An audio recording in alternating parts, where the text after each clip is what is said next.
The soul's journey is a paradox, a path where the traveler becomes both the seeker and the sought. Beneath the surface of this life lies an eternal road, invisible to the eye yet deeply felt within. Ancient mystics and poets have charted this spiritual terrain, not with maps, but with metaphors, symbols, and truths drawn from the essence of existence itself. Among these maps, one stands luminous, the 7 valleys of the soul. It is a guide, not to a destination, but to transformation. These valleys are the heart's pilgrimage through longing, love, and annihilation, leading us to unity with the divine. Walk with me now, into this timeless journey. There is a call that echoes through the soul, a yearning that cannot be silenced. This is the Valley of Quest, where the journey begins. It is not a place, but a state of restlessness, a divine discontent that propels us to seek what lies beyond the visible. Rumi spoke of this longing. You were born with wings. Why prefer to crawl through life? In this valley, the traveler awakens to their incompleteness. The soul becomes the wanderer, burning with questions that have no easy answers. Why am I here? What is the purpose of this existence? The seeker feels the pull of a truth they cannot yet name, an ocean hidden behind a veil. But the path through this valley is harsh. The world resists the seeker, offering distractions and doubts. The traveler must carry no burdens, only the light of the heart. As they move forward, they begin to understand. The search itself is the answer. The question is the key. The second valley is fire, Wadi-e-Ishq, the valley of love. Love here is not sentimental, it is a force that tears apart and rebuilds. It strips the soul bare, dissolving all illusions. Attar of Nishapur wrote, "Love is the bridge between you and everything." In this valley, the soul encounters the beloved, not as a figure, but as an essence woven into all things. Love demands sacrifice. The ego must die for the heart to awaken. This valley is marked by both ecstasy and suffering, for to truly love is to dissolve the boundaries between self and other. The traveler learns that love is not possession, but surrender. It is a longing that burns through the self, leaving only a pure connection to the divine. Here, the seeker sees the beloved in every atom, every breath, every shadow. But love, though profound, is not enough. The seeker must now move beyond feeling into knowing. Knowledge, or marifat, is the third valley, a realm of illumination. But this is not the knowledge of books or intellect. It is an inner wisdom, a knowing that arises from silence and surrender. In this valley, the seeker begins to see the hidden connections between all things. The world is no longer a chaos of events, but a divine tapestry, each thread purposeful. The seeker learns that what they seek outwardly has always been within.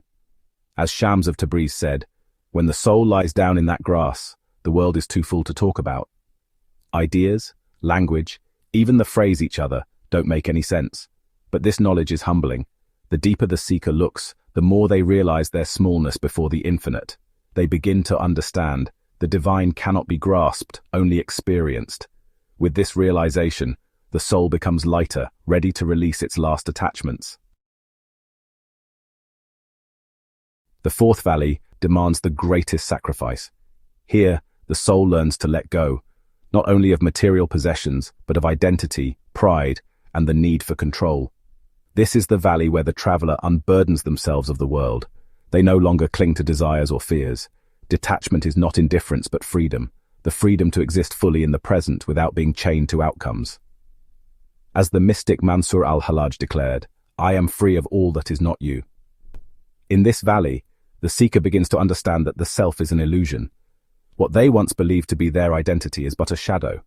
To detach is to become weightless, to let the wind of the divine carry the soul forward. The valley of unity, the illusion of separation dissolves.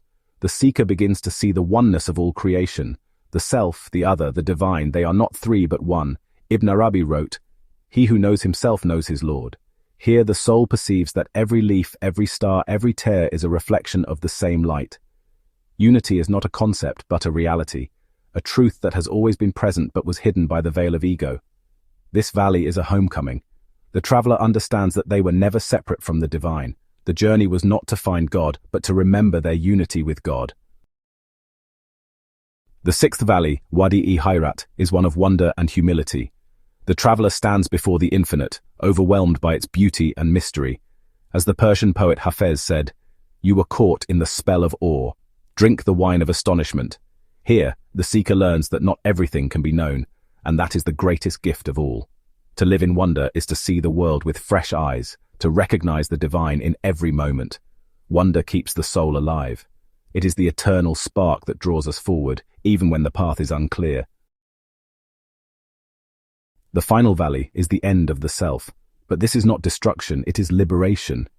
In this valley, the ego dissolves and the soul becomes one with the divine.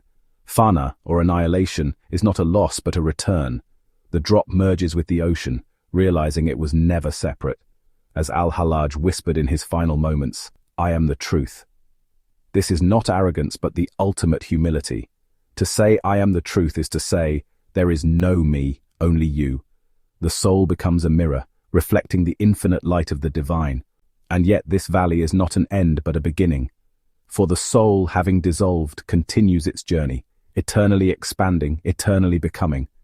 These 7 valleys are not steps to be conquered, but states to be lived. They are the unfolding of the soul, the unveiling of the divine within. Where are you on this journey? Which valley calls to your heart?